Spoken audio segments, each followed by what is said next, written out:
ফেরাউন পৃথিবীতে বেঁচে ছিল 1600 বছর, আর বিগত সময় এরা ছিল হলো 16 বছর। সংখ্যার যে মিল হলো কেমনে বুঝলাম?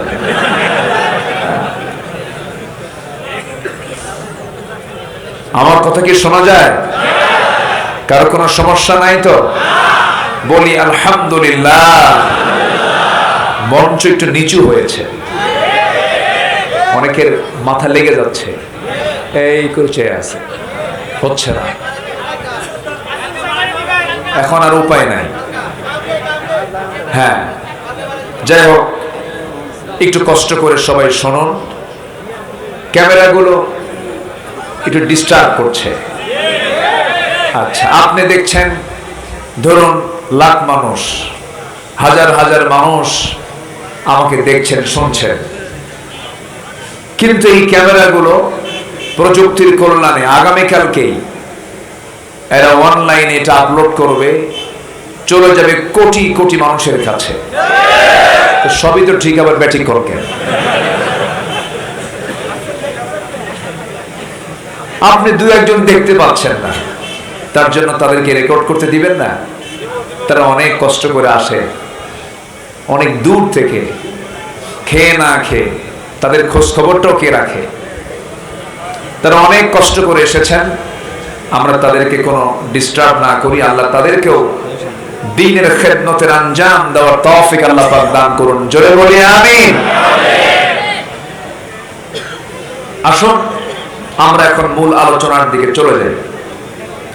সম্মানিত ভাইয়েরা, সম্মানিত বন্ধুগণ, আমরা দুনিয়াতে এসেছি একটা নির্দিষ্ট টাইম নিয়ে। যে কোনো সময় আমরা বিদায় নেব।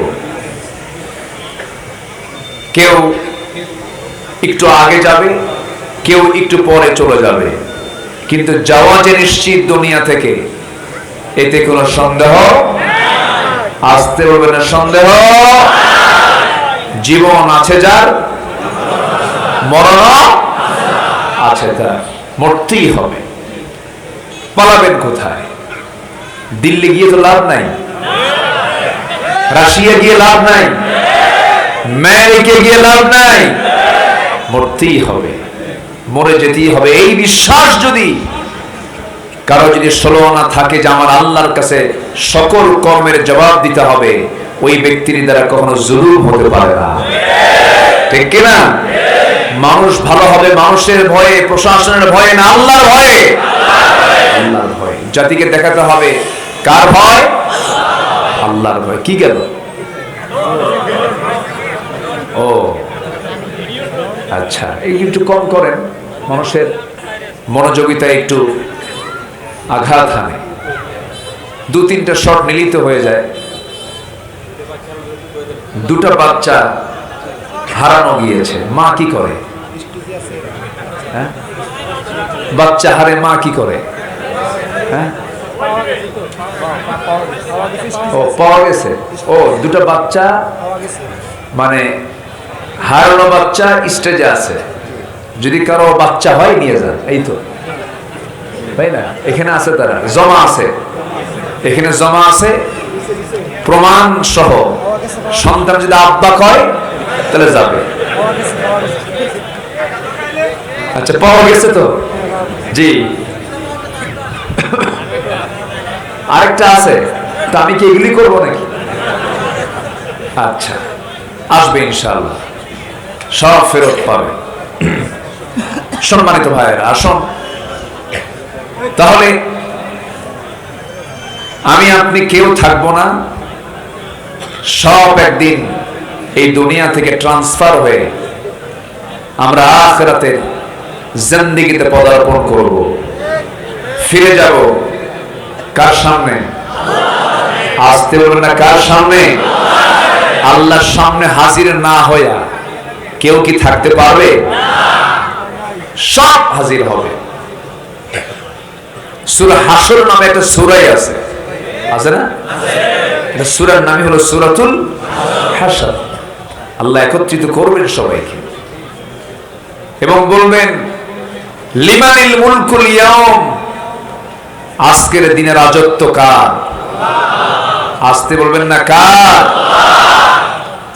আল্লাহ রাব্বুল আলামিন বলেন তাবারাকাল্লাযী বিয়াদিহিল মুলকু ওয়া হুয়া আলা কুল্লি শাইইন কাদির। আরেক জায়গায় বলছেন মহান রব্বুল আলামিন কুলিল্লাহুম্মা মালিকাল মুলকি তুতিল মুলকা মান তাশা ওয়া তানজিউল মুলকা মিম্মান তাশা ওয়া তুইজ্জু মান তাশা ওয়া তুযিল্লু মান তাশা বিয়াদিকাল খায়রি ইন্নাকা আলা কুল্লি শাইইন কাদির। জোরে বলুন আল্লাহু আকবার। গোটা পৃথিবীর রাজত্ব আমার আল্লাহর হাতে। আল্লাহ যাকে চান তাকে সম্মান দেন, আবার যাকে চান তাকে লাঞ্ছিত করেন। সকল কল্যাণ একমাত্র কার হাতে? কার হাতে? আল্লাহর হাতে।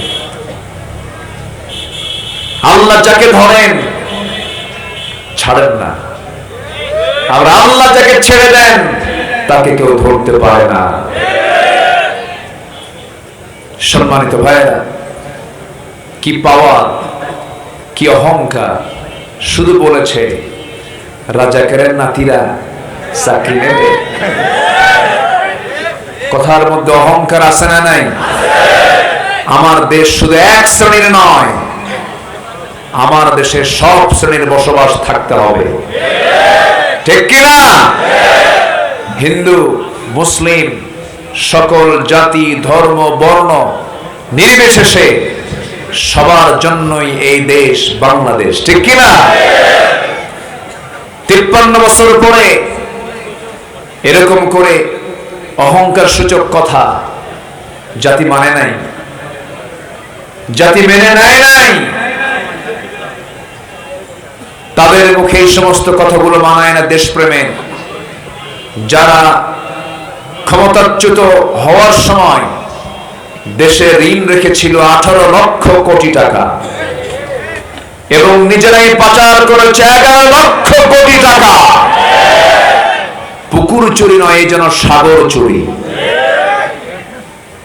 সম্মানিত বন্ধুগণ, সম্মানিত ভাইরা, অনেক কথা আছে, আস্তে আস্তে করে বলছে। আমাকে সময় দিচ্ছেন তো নাকি?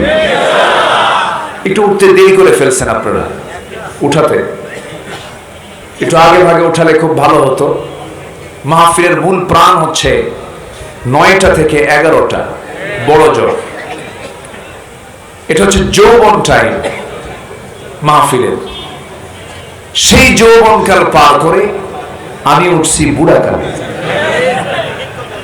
একদম শেষ সময়, যে সময় মানুষ যাবার সময় বিভিন্ন চাপ এসে জমা হয়। যাই হোক, আপনি থাকলে আমি আছি, কোনো সমস্যা নাই তো? জোরে বলি ইনশাআল্লাহ। তাহলে আমরা দুনিয়া চাই না আখিরাত চাই? একটু মন দিয়ে বলবেন, দুনিয়া চাই না আখিরাত চাই? কোনটা শ্রেষ্ঠ? কোনটা পরিপূর্ণ? কোনটা চিরস্থায়ী? কিন্তু ব্যস্ত আমরা কি নিয়া? ব্যস্ত আমরা কি নিয়া? দুনিয়া নিয়া। হায়রে, এটা হলো না, ওটা হলো না, ওটা হলো না, কত পেরেশানি। আমার বন্ধুগণ, আবার আল্লাহ তাআলা বান্দাকে চাইতে নিয়ে বলে দিয়েছেন, বান্দার দুনিয়াও চাও, আখিরাতটাও চাও। যারা পারেন সঙ্গে আমার সঙ্গে ঠোঁট মিলিয়ে বলুন, রব্বানা আতিনা ফিদ দুনিয়া হাসানাতাও ওয়া ফিল আখিরাতি হাসানাতাও ওয়া কিনা আযাবান নার وجعلنا الجنة مع الأبرار। জোরে বলুন আল্লাহু আকবার।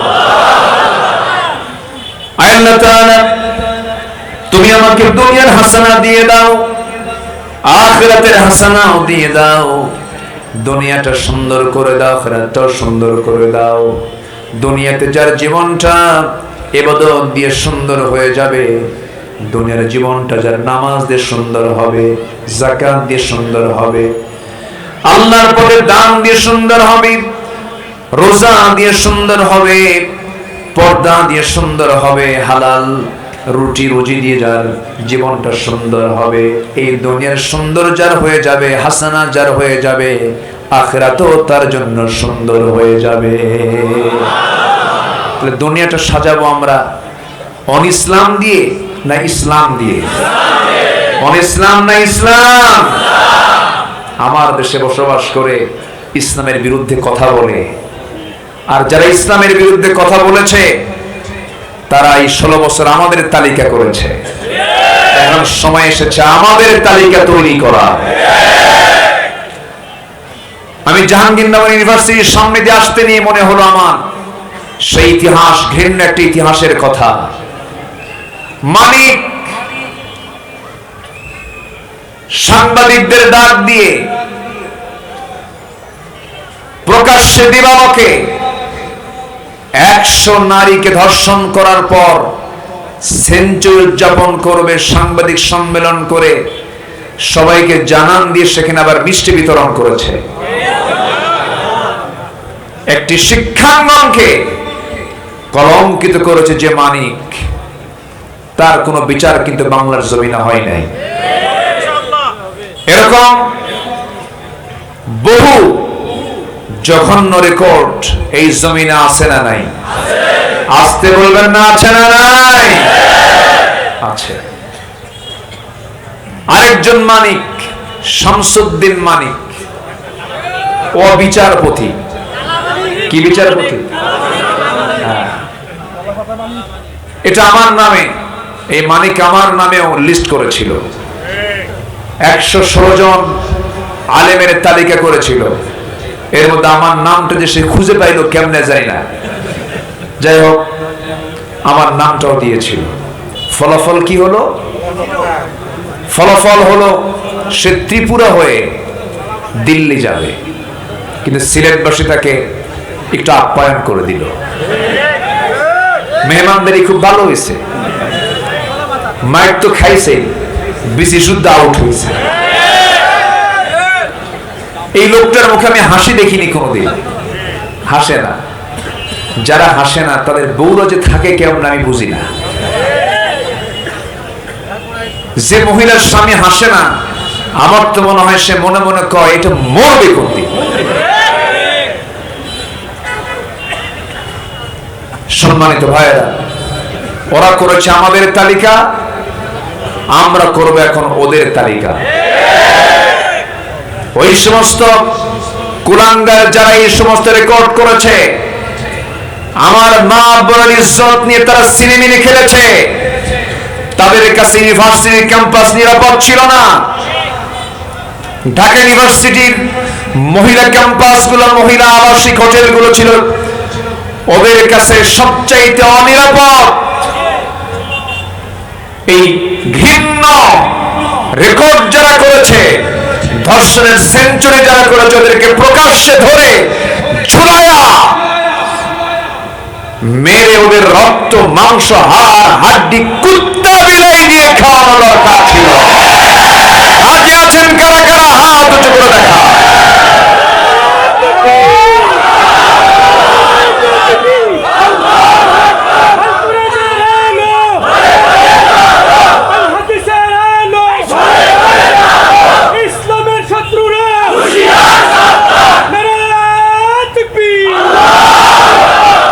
সম্মানিত ভাইরা, সম্মানিত বন্ধুগণ, আমরা বহু চিত্র আমরা এই দেশে দেখেছি। এদেশের আলেমকুল শিরোমণি 180 কোটি মুসলমানের হৃদয়ের স্পন্দন, বিশ্ব ইসলামী আন্দোলনের অন্যতম পুরোধা, প্রেজেন্ট ওয়ার্ল্ডের সবচেয়ে জনপ্রিয় ইসলামী ব্যক্তিত্ব আল্লামা সাঈদীকে নিয়েও তারা চূড়ান্ত ষড়যন্ত্র করেছে। শেষ পর্যন্ত চিকিৎসার নামে পয়জনিং করে তাকে হত্যা করা হয়েছে। আমরা অবিলম্বে যারা এই হত্যাকাণ্ডের সঙ্গে যারা জড়িত দৃষ্টান্তমূলক শাস্তি আমরা দাবি করছি। সম্মানিত ভাইরা, দিন এসেছে, দিন আরো আসবে। জোরে বলে ইনশাআল্লাহ, আরো জোরে ইনশাআল্লাহ। আল্লাহ কি না পারেন। দেশের শীর্ষস্থানীয় ধনী, হ্যাঁ, একটা গ্রুপের মালিক, লক্ষ লক্ষ কোটি টাকার মালিক, হলমার্ক শেয়ার বাজার ব্যাংক লুটের হোতা, কাম হলো না। নৌকায় চড়ছিল, মাথার চুল কালো বানাইছিল, দাড়িটাও কাটছিল, ঠিক কিনা? পাজামা খুলে লুঙ্গি বানায় পড়ছিল,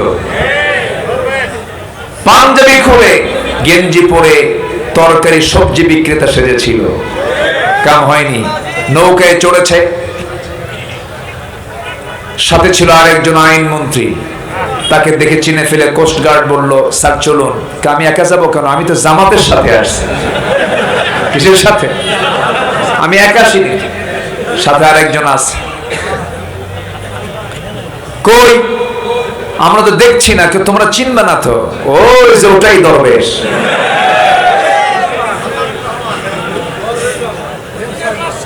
সম্মানিত ভাইরা, সম্মানিত বন্ধুগণ, যুগে যুগে যারাই জুলুম করেছে তাদের অবস্থায় ফিরআউন, নমরুদ, হামান, আবু জেহেলের পরিণতি হয়েছে। এটাই ইতিহাস। আল্লাহর কাছে আমরা কামনা করি সম্মানজনক জীবন। জোরে বলি আল্লাহুম্মা আমিন। আল্লাহ কবুল করুন, জোরে বলি আমিন। সম্মানিত ভাইরা, মাইকম্যান খুব শক্তি লাগে, একটু আওয়াজ দেন, আমার কানে একটু পৌঁছায় দেন। সম্মানিত বন্ধুগণ, তাহলে আমরা দুনিয়া চাই না আখিরাত চাই? কিন্তু দুনিয়া যদি সুন্দর না হয়, আখিরাত কি সুন্দর হবে? দুনিয়া সুন্দর হবে দুনিয়ার কোন কিছু দিয়া না, ইসলাম দিয়া। বলেন কি দিয়া? ইসলাম দিয়া। ইসলাম দিয়ে আমরা দুনিয়াটাকে সুন্দর করে নেব। আখিরাতের প্রস্তুতির জন্য কোরআনের ভাষা বিষয় আমরা আমাদের জীবনে বাস্তবায়ন করব। নাম্বার 1 হলো আল্লাহ এবং রাসূলকে বিশ্বাস করব, সন্দেহ নিয়ে না, দ্বিধাহীন চিত্তে। সন্দেহ না, দ্বিধাহীন। আমরা ঈমান আনবো কার উপরে? রাসূল কি বাদ দেওয়া যাবে? বাদ দেওয়া যাবে? রাসূল বাদ দেওয়া যাবে না, আল্লাহকে তো বাদ দেওয়া যাবেই না। আল্লাহ রাব্বুল আলামিন সুন্দর করে বলছেন, ইন্নামাল মুমিনুনা আল্লাযীনা আমানু বিল্লাহি ওয়া রাসূলিহি সুম্মা লাম ইয়ারতাবু وجاهدوا بأموالهم وأنفسهم في سبيل الله أولئك هم الصادقون জোরে বলুন আল্লাহু আকবার। আল্লাহ রাব্বুল আলামিন প্রকৃত মুমিন কারা তাদের পরিচয় তুলে ধরতে নিয়ে দুটো বিষয় তুলে ধরেছেন এই আয়াতের মধ্যে। নাম্বার 1 হলো যারা আল্লাহকে মানবে, রাসূলকে যারা মানবে, বিশ্বাস করবে, কিন্তু বিশ্বাসে কোনো সন্দেহ রাখবে না। কার কথা? আসতে বলবেন না, কার কথা? সন্দেহ না রাখা মানে হলো ঈমান একটা বান্দার পরিপূর্ণ তখনই হবে যখন বান্দার সিনার মধ্যে কি থাকবে? কি থাকবে বলেন? আমরা আল্লাহকে চিনবো কি দিয়া? রাসূলকে চিনবো কি দিয়া? আখিরাতকে আমরা বুঝবো কি দিয়া? কোরআন দিয়া। আমি কি আলোচনা চালাবো? দুই একজন করে যে ওঠে, হ্যাঁ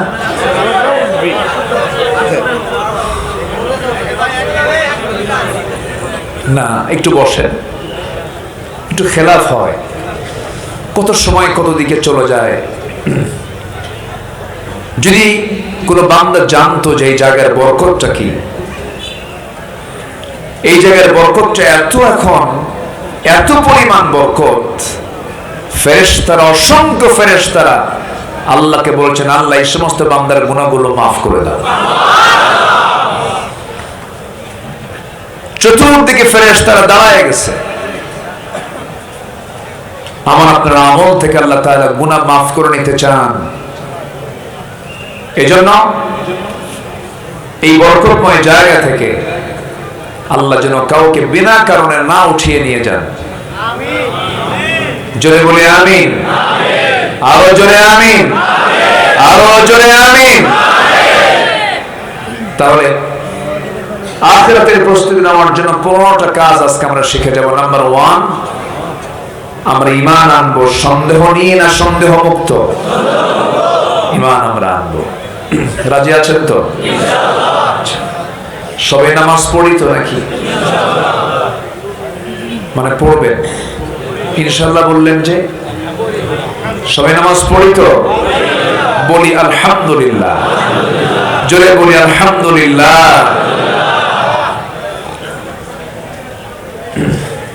আমার দেশ এমন একটা দেশ, মুসলমান কোটি কোটি, 18 থেকে 20 কোটি মুসলমান মানে কি বিশাল ব্যাপার।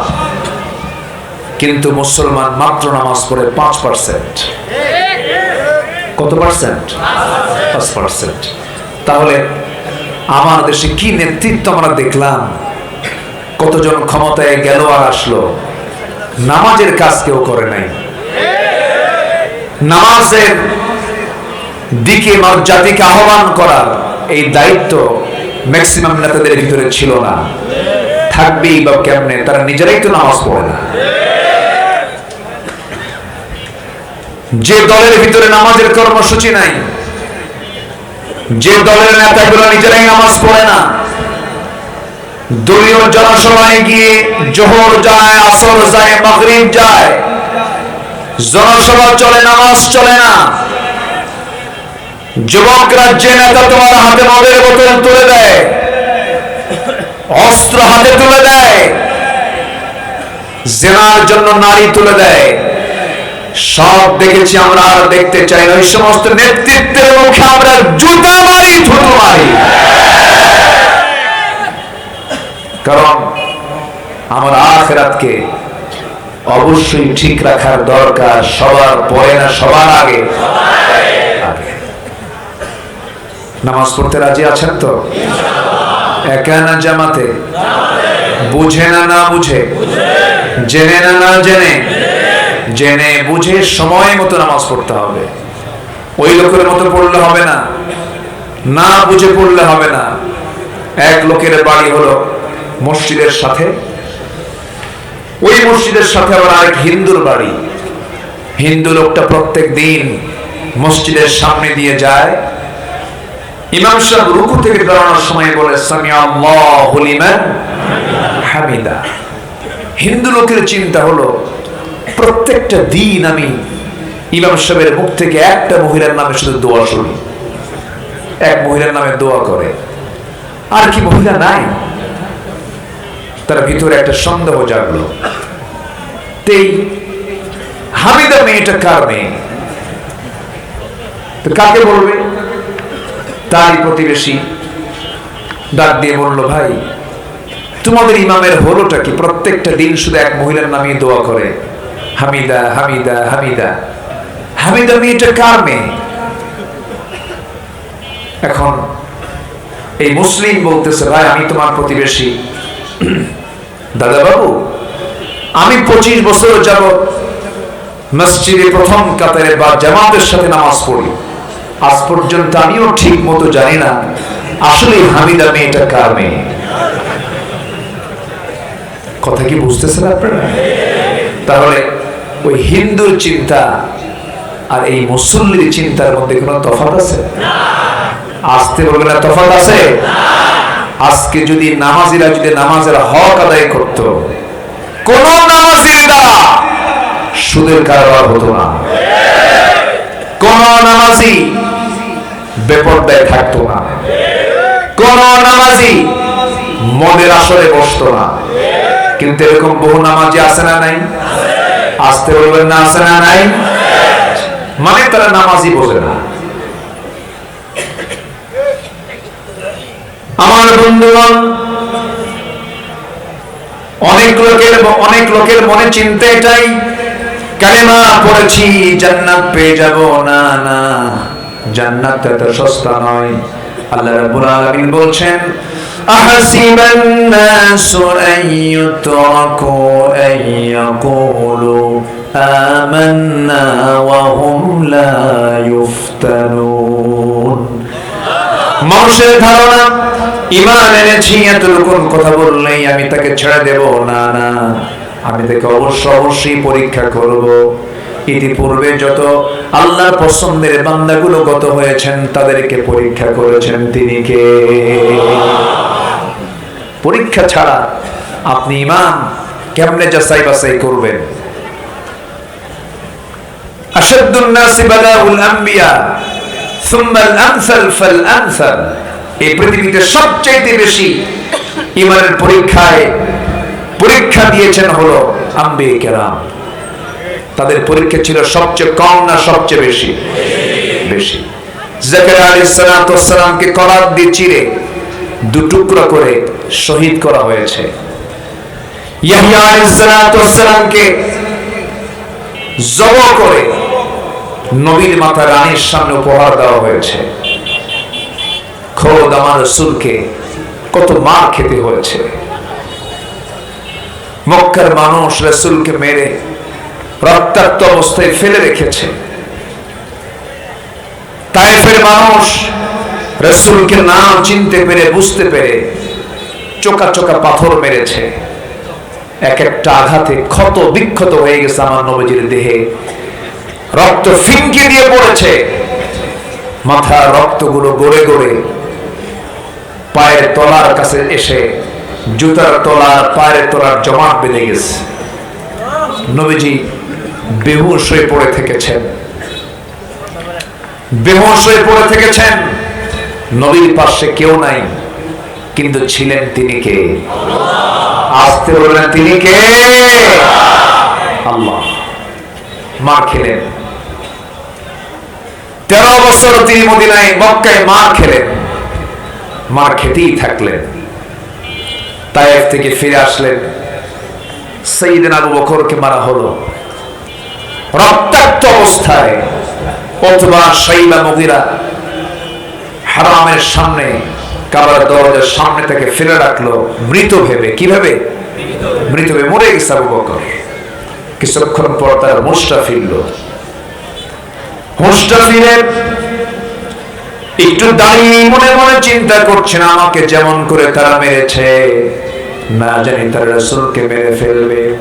নিজের চিন্তা না করে সোজা নবীর বাড়ির সামনে গিয়ে দাঁড়ালেন।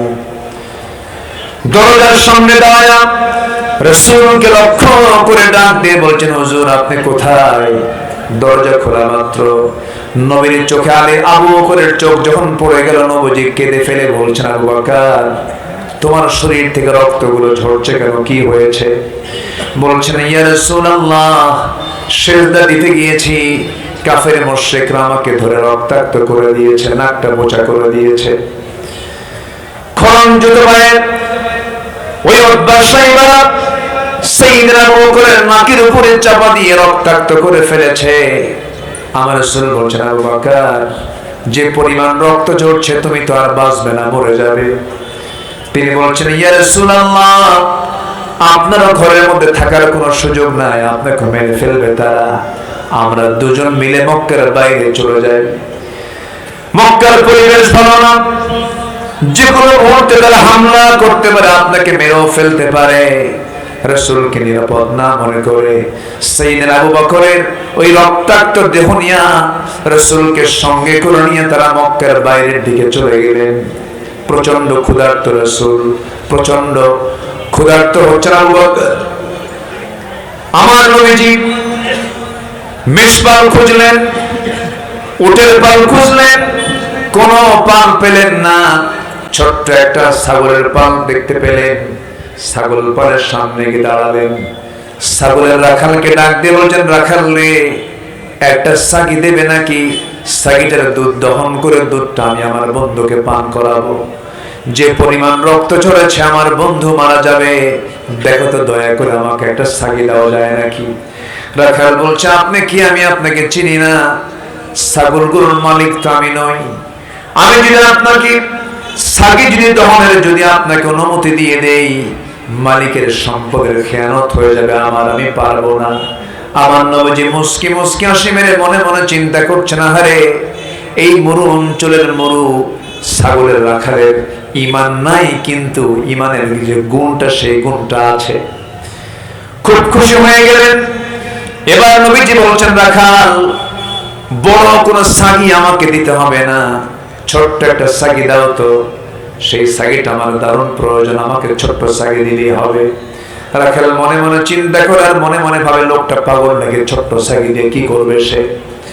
নবীজির হাতে যখন ছোট্ট ছাগি দেওয়া হলো, নবীজি হাতের মধ্যে নিলেন, দুই পায়ে ঠিক মাঝখানে রেখে ছাগিটার পিছনের দুই পায়ের মাঝখান বরাবর ওলান বরাবর দুটো হাত রাখলেন। ছোট্ট ছাগির গোটা ওলানটা দুধে ভরপুর হয়ে গেছে। আমার নবীজি এবার বললেন, রাখাল আমাকে একটা বাটি দাও। বাটি দেওয়া হলো। নবীজি সুন্দর করে বিসমিল্লাহ বলে দুধ দহন করা শুরু করলেন। সেই ছাগির ওলান থেকে, যে ছাগির পেটে কোনোদিন বাচ্চা আসে নাই, ছোট্ট ছাগি, দুধ বের করে বাটিটার দুধ পূর্ণ হয়ে গেল। রাসূল একটা মুস্কি হাসি মেরে বলছেন, আবু বকর সকালবেলা রক্তাক্ত হয়েছে, এখন বরকতের দুধ পান করো। বাটি হাতের মধ্যে নিলেন, বিসমিল্লাহ বললেন, দুধ পান করা শুরু করলেন।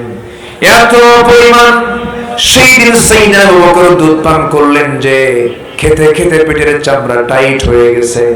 রাসূল বলছেন, আবু বকর কেমন দুধ খাইলা বলো? হুজুর জীবনে এমন দুধ পান করে নাই, কিন্তু দুধ পান করলাম তো বাটির দুধ তো এক চুল পরিমাণ কমলো না। রাসূল বললেন, আবু বকর বাটির দুধ তুমি কমাতে পারবে না, রাখালকে দিয়ে দাও। রাখালকে বাটি দেওয়া হলো। রাসূল বিসমিল্লাহ বলে দিলেন, সেও খেতে থাকলো, বাটির দুধ কমে না। রাসূল বলছেন, আরো কিছু আল্লাহর গোলাম যদি এই জায়গায় থেকে যেত, কেউ দুধ কমাতে পারবে না যতক্ষণ না আমি রাসূল আমার মুখে এই বাটিটা না লাগানো হবে। নবীজি বিসমিল্লাহ বলে তিনি সর্বশেষ বাটি সুন্দর করে মুখে লাগালেন, দুধটা পান করলেন। বাটির দুধ শেষ হয়ে গেল। নবীজি আগে খেতেন না পরে খেতেন? নবীজি খেতেন আগে না খাওয়াতেন আগে? খেতেন আগে না খাওয়াতেন আগে? তিনি খাবার পরিবেশনও করতেন, বাবুর্চির দায়িত্ব পালন করতেন, রান্না বান্নার জন্য তিনি জ্বালানি কাঠ সংগ্রহ করতেন। আল্লাহু আকবার বলুন। আমার নবীজি খাওয়া সম্পূর্ণ করলেন, বিকেল বেলা হয়ে গেল। রাসূল বলছেন, আবু বকর চলো এখন আমরা মক্কার দিকে ফিরে যাই। রাখালের চোখে পানি। রাখাল বলছে, আপনারা একা যাবেন কেন? আমাকে সাথে নিয়ে চলে যান, আপনাদেরকে আমার খুব পছন্দ হয়ে গেছে। রাসূল বলছেন, তুমি যদি আমাদের সঙ্গে যাও এই ছাগলগুলো দেখবে, কারণ আমাদের তো খেয়ানত হয়ে যাবে। তাও তো কথা ঠিক আছে, আমি থেকে যাচ্ছি, কিন্তু শর্ত হলো একটা, আমি আপনাদেরকে যেতে দেব, তবে শর্ত হলো আপনি কি যেন বললেন? ছোট্ট ছাগল ওলানে হাত দিলেন, ওলানটা দুধে ভরপুর হয়ে গেছে। এই দোয়াটা আপনি আমার একটু দয়া করে শিখে দিয়ে যান। রাসূল বলছেন, দোয়া শিখে তুমি কি করবা? কে মাঝে মাঝে আমিও দোয়া পরে ফোঁ দেব, দুধ খাবো। সুবহানাল্লাহ বলবেন না? রাসূল বললেন, তোমার মুখে দোয়া তো কার্যকর হবে না, কারণ তোমার ভিতরে শিরকিয়াতের পচা দুর্গন্ধ ভিতরে রয়ে গেছে। শিরকিয়াতের পচা দুর্গন্ধ দূর করে ঈমানের নূর, ঈমানের আলো তোমার মধ্যে ঢোকাতে হবে। রাখাল এবার নবীর চেহারার দিকে তাকায় বলছে, আপনি কি মক্কার আব্দুল্লাহর পুত্র মুহাম্মদ বিন আব্দুল্লাহ? সুবহানাল্লাহ বলবেন না? হেদায়েতের মালিক কে? আসতে বলবেন না, হেদায়েতের মালিক কে? আল্লাহ তাআলা। আমার নবী বলছেন, কি মনে হয়? আমার তো এমনই মনে হচ্ছে, আমার তো এমনই মনে হচ্ছে আপনি আল্লাহর পয়গম্বর হবেন। আমার নবীজি বললেন, হ্যাঁ ওরা খান, তোমার অনুমান সম্পূর্ণ সঠিক, কোন সমস্যা নাই, তোমার চিন্তা তুমি এখন কি করবে বলো। সঙ্গে সঙ্গে রাখাল হাত আগায় দিল, রাসূল তাকে বলে দিলেন, আশহাদু আল্লা ইলাহা ইল্লাল্লাহু ওয়াহদাহু লা শারীকা লাহু ওয়া আশহাদু আন্না মুহাম্মাদান আবদুহু ওয়া রাসূলুহু। হেদায়েতের মালিক কে? আল্লাহ। আসতে বলেন, হেদায়েতের মালিক কে?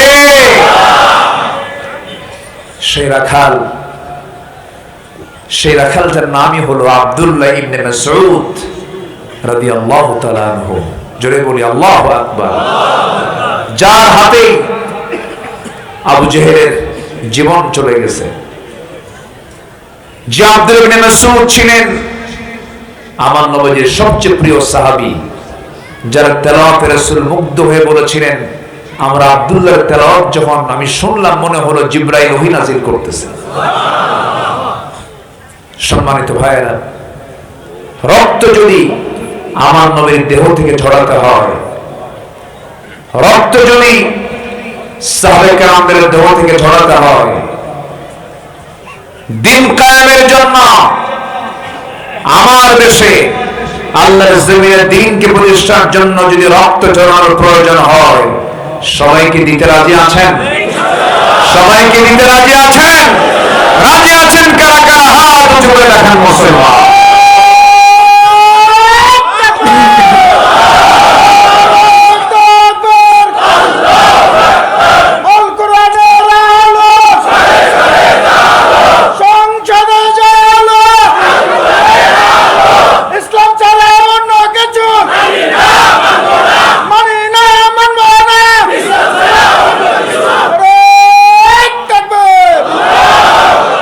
আল্লাহ কবুল করুন। জোরে বলি আমিন।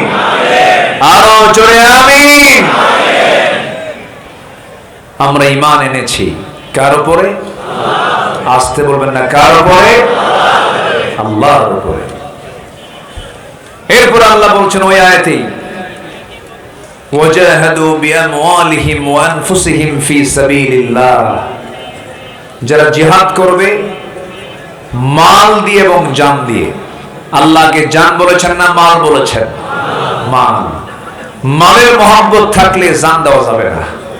এই জন্য আগে বলেন, আগে মাল দাও এরপরে জান দাও। কার কথা? আসতে বলবেন না, কার কথা?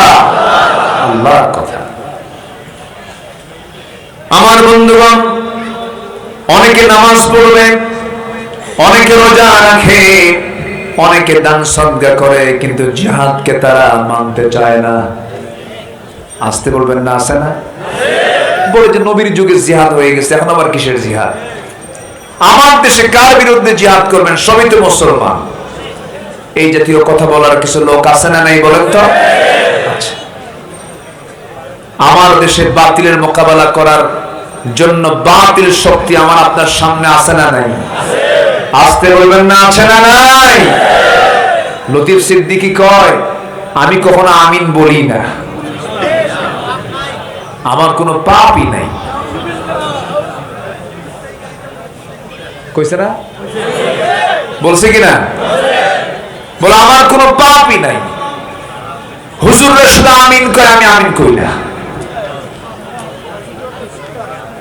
কত বড় বেয়াকুব হলে পড়ে এই জাতীয় কথা বলতে পারে। অথচ আমার রাসূল বলেছেন, তুবু ইলাল্লাহ ফাইন্নী আতুবু ফিল ইয়াউমি মিআত মাররা।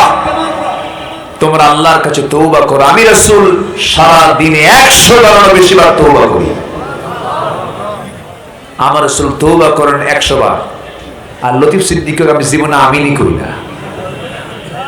জুতা পেটা করা দরকার এই বেয়াদবদের। এরকম ঘাপটি মারা নাস্তিক আরো আছে না নাই? আসতে বলবেন না, আছে না নাই? সব চুপ মেরে আছে, কোন আওয়াজ নাই এখন। এটা শাহজালালের বাংলাদেশ, শাহপরানের বাংলাদেশ, শাহ মাকদুমের বাংলাদেশ, খানজাহানের বাংলাদেশ, হাজার আউলিয়ার আগমনে ধন্য যে বাংলাদেশ। কোরআন সুন্নাহ বিরোধী কোন ষড়যন্ত্র আমরা টিকতে দেব না।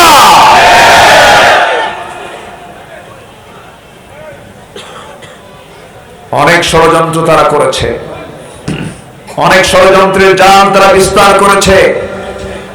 যুবকরা, তোমরা যেমন আন্দোলন করে চূড়ান্ত লেভেলে গিয়ে মাত্র 45 মিনিট সময় দিয়েছিলে, কি মনে আছে না? কয় মিনিট?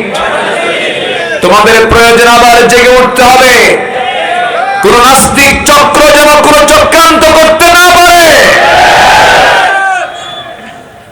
জেগে উঠতে হবে। শহীদ আবু সাইদ মুগ্ধ, এদের ইতিহাস এই জাতি কখনো ভুলবে না। জীবন দেওয়া সস্তা না। আবার ফতুয়া দেয়, এরা কি শহীদ? দেখছেন ফতুয়া দেয় না, এরা কি শহীদ? তুমি কি? জীবন দেওয়া দারুণ কঠিন ব্যাপার। যত রক্ত লাগে দেব, প্রয়োজনে লোক পাঠাবো, আমি যাব না।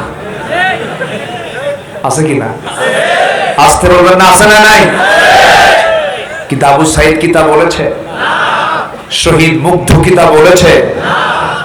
তারা কি হিন্দু?